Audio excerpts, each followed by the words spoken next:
नमस्ते दोस्तों, कैसे हैं आप सभी लोग। आशा है आप लोग सभी अच्छे होंगे। आपके बेहतरीन भविष्य की कामना करते हैं। चलिए हम लोग स्टार्ट करते हैं बिना किसी देरी के। हम लोगों का जो टॉपिक चल रहा है केवीएस पेडागोजी का, उसका वो कवर कर रहे हैं हम लोग। ये 5वां भाग होगा हम लोगों का और टॉपिक चल रहा है 3, जिसमें हम लोग आज पढ़ेंगे प्रारंभिक शिक्षा की ऐतिहासिक पृष्ठभूमि। इसमें हम लोग जानेंगे कि प्रारंभिक शिक्षा अर्थात प्रारंभ में हम लोगों की जो शिक्षा थी आज़ादी से पहले की कैसी थी और आज़ादी के बाद कैसे धीरे धीरे डेवलपमेंट इसमें हुआ। चलिए जानते हैं। इसमें देखिए, सर्वप्रथम ब्रिटिश राज 1838 ईस्वी में विलियम एडम ने प्रारंभिक शिक्षा की आवश्यकता पर बल दिया था। ठीक है। और यहाँ पे ये हुई कि इसमें इन्होंने सिर्फ बल दिया, यानी कि बोला कि प्रारंभिक शिक्षा स्टार्ट होगी, लेकिन ऐसा कुछ भी नहीं हुआ। ये भी नाकामयाब हो गए। फिर 1852 में कैप्टन विंडेज ने किसानों की शिक्षा का प्रस्ताव रखा। इन्होंने भी बस प्रस्ताव रखा, लेकिन इसके प्रस्ताव को आगे जाने से रोक दिया गया। और फिर है 1870 ईस्वी में इंग्लैंड में प्रारंभिक शिक्षा की अनिवार्यता पर जोर दिया गया। यहाँ पे देखिए 1870 ईस्वी में इंग्लैंड में प्रारंभिक शिक्षा की अनिवार्यता पर जोर दिया गया। और इसी को 1870 ईस्वी में जो प्रारंभिक शिक्षा पर जोर दिया गया था, उसी की देखा रेखी में क्या हुआ, हम लोगों के यहाँ 1906 ईस्वी में मुंबई में एक समिति गठित हुई थी। कितने ईस्वी में? 1906 ईस्वी में एक समिति गठित हुई और इसमें भी प्रारंभिक शिक्षा पर बल दिया गया और ये भी कहीं ना कहीं असफल हुआ। अब सफल कैसे हुआ वो हम लोग आगे पढ़ेंगे। इससे पहले हम लोग जानेंगे कि प्रारंभिक शिक्षा होती क्या है। जो हम लोग शुरू से बोल रहे हैं कि प्रारंभिक शिक्षा क्या है, टॉपिक ही है प्रारंभिक शिक्षा की ऐतिहासिक पृष्ठभूमि। तो इसको पहले देखेंगे कि प्रारंभिक शिक्षा पहले होती क्या है। देखिए, मीनिंग ऑफ एलिमेंट्री एजुकेशन। प्रारंभिक शिक्षा का अर्थ क्या होता है? प्रारंभिक मतलब क्या होता है? मुख्य। और शिक्षा का अर्थ होता है, हम लोग जानते हैं कि जानना होता है, सीखना होता है। तो जहाँ से हम मुख्य चीज़ें सीखते हैं, यानी कि बेसिक जो चीज़ें सीखते हैं उसको ही मुख्य शिक्षा कहते हैं। देखिए, संकुचित दृष्टि से शिक्षा का मतलब 1 से 5 तक के बच्चों को शिक्षा देना है। ठीक है। और मुख्यतः इसमें बच्चे को पढ़ना, लिखना और गणना करना सिखाया जाता है। मुख्यतः क्या होगा उसमें? पढ़ना सिखाया जाएगा, लिखना सिखाया जाएगा, गणित सिखाई जाएगी हल्की फुल्की। ये यहाँ पे कुछ मिस्टेक हो गया है। तो पढ़ना, लिखना और गणना करना सिखाया जाता है। और आधुनिक भारत में प्रारंभिक शिक्षा का क्या उद्देश्य था, ये जानिए।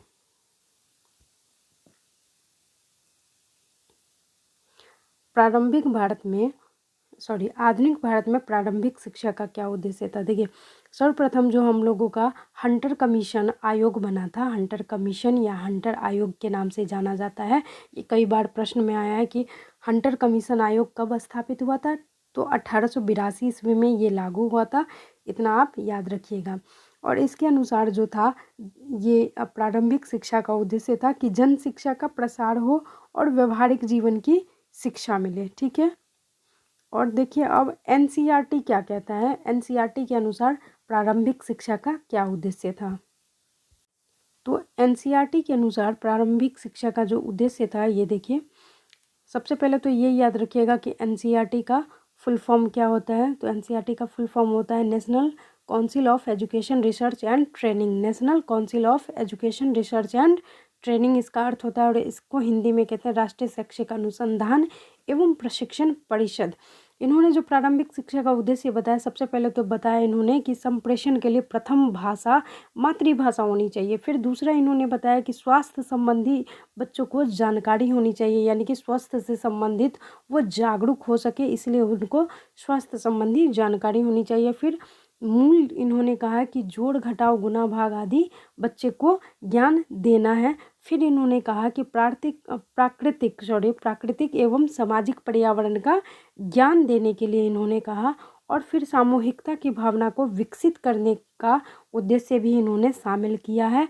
और फिर है सृजनात्मकता एवं जीवन कौशल विकसित करना, यानी कि सृजनात्मकता, बच्चे में क्रिएटिविटी होनी चाहिए और जीवन को जीने का कौशल भी विकसित करने को इन्होंने जोर दिया है।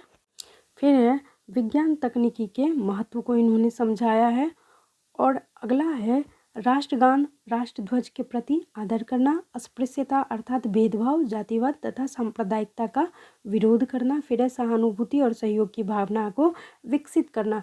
ये सब कुछ क्या है, ये सब राष्ट्र मतलब एनसीईआरटी ने कहा है कि प्रारंभिक शिक्षा का ये उद्देश्य ही होना चाहिए। और प्रारंभिक शिक्षा का जो प्रारंभिक शिक्षा है ये आप लोगों ने जाना कि 1 to 5 के बच्चों के लिए होती है ये, यानी कि कक्षा 1 से लेके 5वीं क्लास तक के बच्चों के लिए ये प्रारंभिक शिक्षा होती है। देखिए आधुनिक भारत में जो अभी हम लोग पढ़ रहे हैं तो 1 to 5 में जो सिलेबस होता है तो उस समय क्या था, ये आधुनिक भारत में अभी भी यही चल रहा है कि मातृभाषा पहले हो सब्जेक्ट, फिर है अंग्रेजी होनी चाहिए, गणित होनी चाहिए, ईवीएस अर्थात पर्यावरण होना चाहिए, और कला शिल्प होनी चाहिए, स्वास्थ्य कार्य अनुभव होना चाहिए और शारीरिक शिक्षा होनी चाहिए। ये कक्षा 1 से 5 तक के बच्चों के लिए है।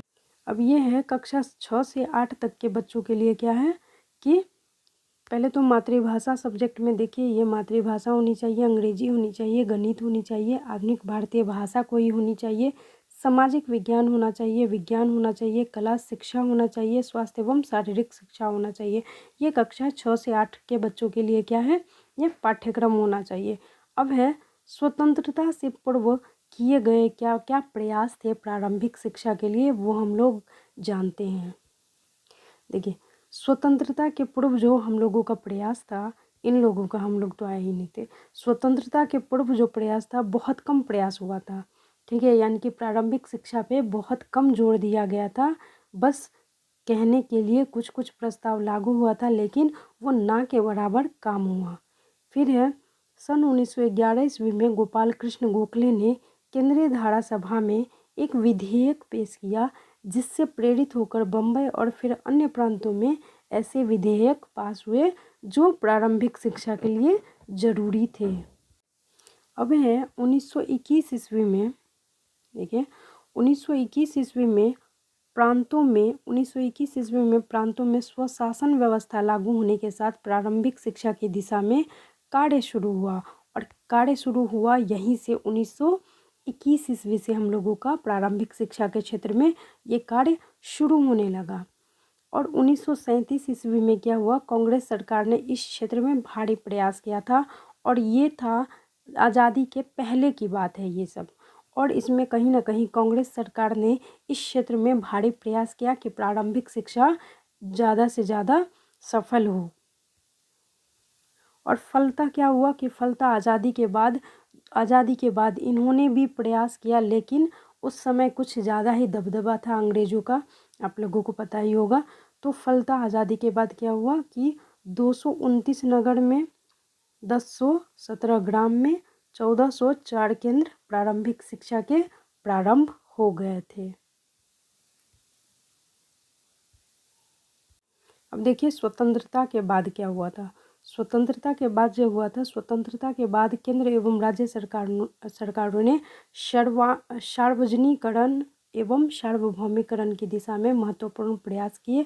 और दोनों सरकारों ने यानी कि केंद्र सरकार ने और राज्य सरकार ने भरपूर प्रयास किया और अभी भी प्रयास कर रहे हैं कि भारी से भारी मात्रा में शिक्षा से संबंधित अधिक से अधिक कार्य सफल हो।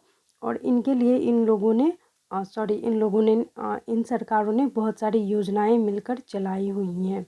जैसे कि आप लोग पहला देखिए ऑपरेशन ब्लैक बोर्ड, यहाँ से प्रश्न बहुत ज़्यादा बनते हैं। ऑपरेशन ब्लैक बोर्ड का आप लोगों ने नाम सुना होगा, क्वेश्चन में आ जाएगा कि ऑपरेशन ब्लैक बोर्ड क्या है। तो इसको समझने के लिए थोड़ा सा डिटेल में पढ़िए कि ये क्या है ऑपरेशन ब्लैक बोर्ड।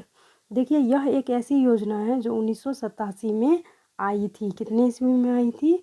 1987 ईस्वी में आई थी। फिर है इस योजना का जो आधार था 1986 ईस्वी में जो नेप आई थी, नेशनल एजुकेशन पॉलिसी जो आई थी 1986 ईस्वी में, 1986 की बहुत ही महत्वपूर्ण है। ये कई बार आया है कि 1986 में क्या आई थी, तो ये राष्ट्रीय शिक्षा नीति जो है जिसको नेशनल एजुकेशन पॉलिसी कहते हैं, ये बहुत ही महत्वपूर्ण है। एक तो 2020 का नेप महत्वपूर्ण है और एक 1986 का। हालांकि 1968 में भी जो आया था वो भी बहुत महत्वपूर्ण है, लेकिन परीक्षा में ये ज़्यादातर पूछते रहता है 1986 वाला, इसको ध्यान रखिएगा। और ये जो ऑपरेशन ब्लैक बोर्ड का जो ये योजना आया था 1987 में, कहीं ना कहीं इसका आधार कौन था?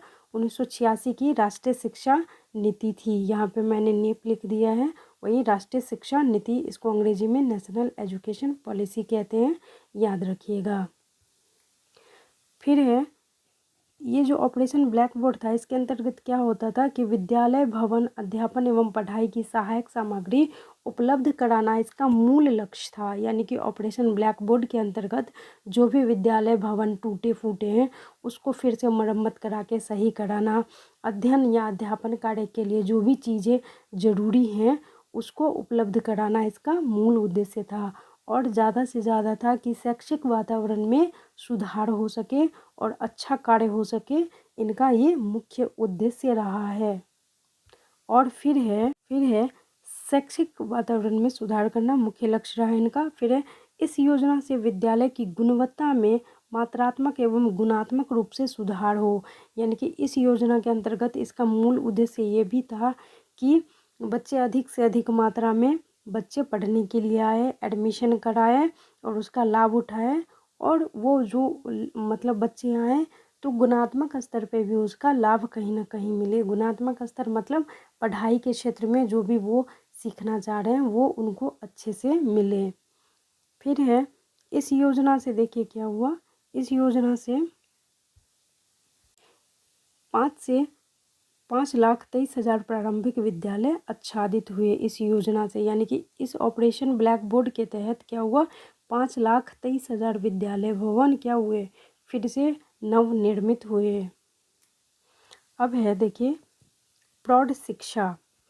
ये प्रौढ़ शिक्षा का भी आप लोगों ने सुना होगा। प्रौढ़ शिक्षा, देखिए प्रौढ़ शिक्षा क्या थी, निरक्षर जो पढ़े लिखे प्रौढ़ नहीं है, मतलब ऐसे युवा, युवा नहीं कह सकते, युवा के 18 से 25 और उसके ऊपर वाले जो भी होते हैं वो उनके लिए होता है। यानी कि किसी कारणवश यदि पढ़ नहीं पाते हैं तो उनके लिए ये सरकार ने शिक्षा ये योजना लाई थी कि निरक्षर प्रौढ़ों को साक्षर करने के उद्देश्य से 1978 ईस्वी में 2.7 लाख शिक्षा केंद्र शुरू किया गया था।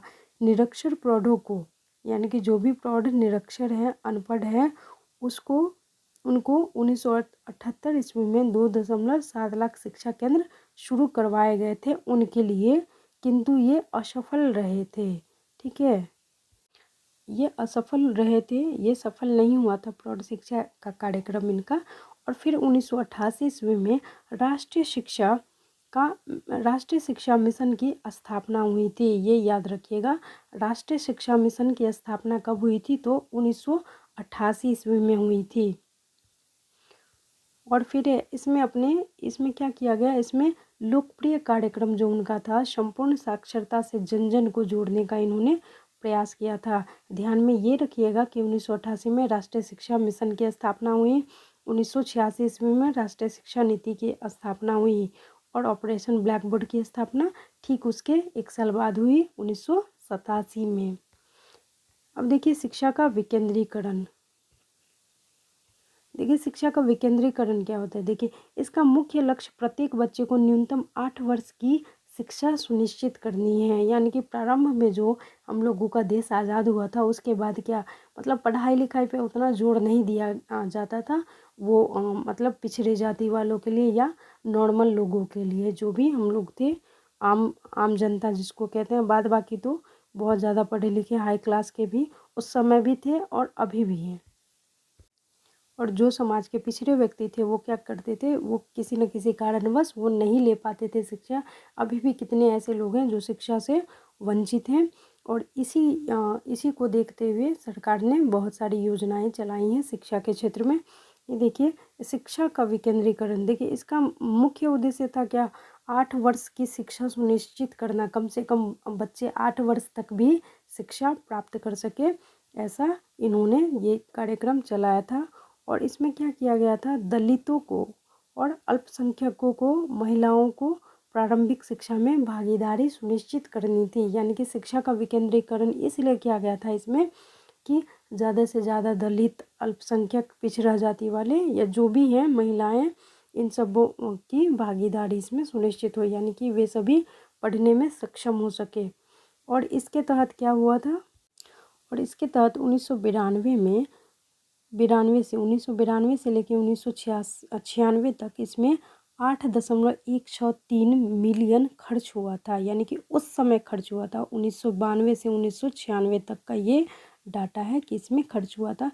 फिर 1996 से 1997 तक इसमें कितना हुआ था, 2,910 मिलियन खर्च हो गया था किसमें, शिक्षा के विकेंद्रीकरण में। अब देखिए जन शिक्षा निलयम क्या होता है, जन शिक्षा निलयम क्या होता है। देखिए इसमें कुल 73 जिलों में निरंतर जिला शिक्षा कार्यक्रम साक्षरता आंदोलन चलाया गया और जन शिक्षा निलयम की स्थापना की गई। इसमें 73 जिलों ने भाग लिया था, इतना याद रखिएगा। और इसमें कृषि तथा इससे संबंधित क्षेत्रों से कौशल बढ़ाने के लिए छोटी अवधि का कार्यक्रम ये चलाया गया था, इतना खास नहीं है। अब देखिए ये जनशाला क्या होता है, ये है जनशाला।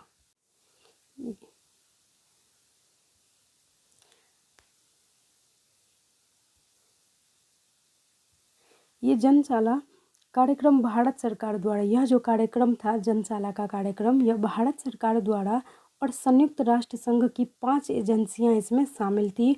और कौन कौन सी एजेंसियां शामिल थी, UNDP, यूनिसेफ, यूनेस्को, ILO तथा UNFPA मिलकर ये कंपनियां चला रही थी, ये जनशाला को चला रही थी, ठीक है। और इसमें 5 एजेंसियों ने भाग लिया था भारत सरकार के साथ, और ये एजेंसियां अभी भी काम कर रही हैं, जिसके वजह से बहुत सारे बच्चे पढ़ रहे हैं अभी और अच्छी लाइफ वो जी रहे हैं। अभी कितने लोगों ने इसमें पढ़ लिख के वो बड़े बड़े लोग बने हैं, आप लोगों को इस पे ये रिसर्च कर सकते हैं। यूनेस्को ये बहुत बड़ा क्या है, यूनेस्को जो है बहुत बड़ा संस्था है, ये सब बहुत बड़े क्या है इंटरनेशनल लेवल के संस्था है। और इसके अनुसार इसी में अटैच होके ये भारत सरकार ये एजेंसी चला रही है, जिसका नाम दिया गया अपना भारत में जनशाला। यह विश्व का पहला ऐसा कार्यक्रम है जो राष्ट्र की 5 एजेंसियां मिलकर इसमें काम कर रही हैं, है ना। और इसमें देखिए ये आपको ये याद रखिएगा थोड़ा सा कौन कौन सी एजेंसी इसमें है। तो इसमें एजेंसी जो मूल रूप से है UNDP देख रहे हैं, UNDP, UNICEF, UNESCO, ILO, UNFPA, ये 5 एजेंसी हैं, इसको याद रख लीजिएगा, नाम याद रख लीजिएगा, ठीक है। और यही सभी मिल के भारत में ये क्या कर रहे हैं, भारत सरकार के साथ जनशाला चला रहे हैं। जनशाला नामक ऑर्गेनाइजेशन है, ये चला रहे हैं। और ये ऐसी विश्व का पहला कार्यक्रम है जो राष्ट्र की 5 एजेंसियां मिलकर काम कर रही हैं। इसका उद्देश्य क्या है कि समाज के वंचित बच्चे जो पिछड़े हैं, अल्पसंख्यक हैं, अनुसूचित या अति पिछड़े जाति में आते हैं और श्रमजीवी बच्चों के लिए विशेष आवश्यकता वाले बच्चों के लिए ये प्रारंभिक शिक्षा उपलब्ध कराना चाहते हैं। यानी कि विशेष आवश्यकता वाले बच्चे, वैसे बच्चे जो विकलांग हैं, किसी न किसी शारीरिक अक्षमता का शिकार हैं, वैसे बच्चे को भी वो क्या करते हैं, शिक्षा देते हैं। फिर है उद्देश्य, इसका जो मूल उद्देश्य है क्या है, मूल उद्देश्य इसका मूल उद्देश्य है समाज के वंचित बच्चे, पिछड़े एवं अल्पसंख्यक श्रमजीवी बच्चों के लिए, विशेष आवश्यकता वाले बच्चों के लिए प्रारंभिक शिक्षा उपलब्ध कराना है। ये दोबारा हम पढ़ दिए। फिर है इस कार्यक्रम में जो यूनेस्को और ILO तकनीकी सलाह देंगे, यानी कि ये जो कार्यक्रम चल रहा है जनशाला कार्यक्रम, इसमें यूनेस्को का काम और ILO का काम, यानी कि इन दोनों का काम क्या है, तकनीकी सलाह देना। और शेष 3 जो ऐसी एजेंसियां हैं जो वित्तीय सहायता देती हैं, यानी कि पैसे देते हैं, उसमें पैसे इन्वेस्ट करते हैं। और अभी जो इस समय इनका जो पैसा इन्वेस्ट का क्या कहते हैं अमाउंट है, $2 करोड़ है। कितना है, $2 करोड़ अभी वर्तमान में है। और अब तक 15,000 वैकल्पिक विद्यालय इन्होंने खोल लिए हैं। 15,000 वैकल्पिक विद्यालय इन लोगों ने खोल लिया है, यानी कि जो भी एजेंसियां हैं 5 भारत सरकार के साथ इन लोगों ने 15,000 वैकल्पिक विद्यालय इन लोगों ने खोल चुका है, खोल लिए हैं। ये हम लोगों का आज का टॉपिक ये भी ख़त्म हो गया। अब अगले वीडियो में जल्दी मिलते हैं। और ये KVS पेडागोजी की क्लास अधिकतर रात में ही आएगी, क्योंकि समय नहीं मिल पाता है, इसी वजह से बना नहीं पाते हैं। तो KVS हर रात आ जाएगी, यानी कि ये 11-12 के बीच या 11 बजे के बाद भी मिल सकती है कभी भी। तो इसके लिए बेफिक्र रहे, आपका KVS क्लास पूरा का और क्या कहते हैं, शून्य से शिखर तक जाएगा, कोई दिक्कत नहीं है। आप लोग बाद बाकी मेहनत करते रहिए। मिलते हैं अगले वीडियो में, तब तक के लिए धन्यवाद। बस मेहनत करते रहिए, कामयाबी ज़रूर मिलेगी।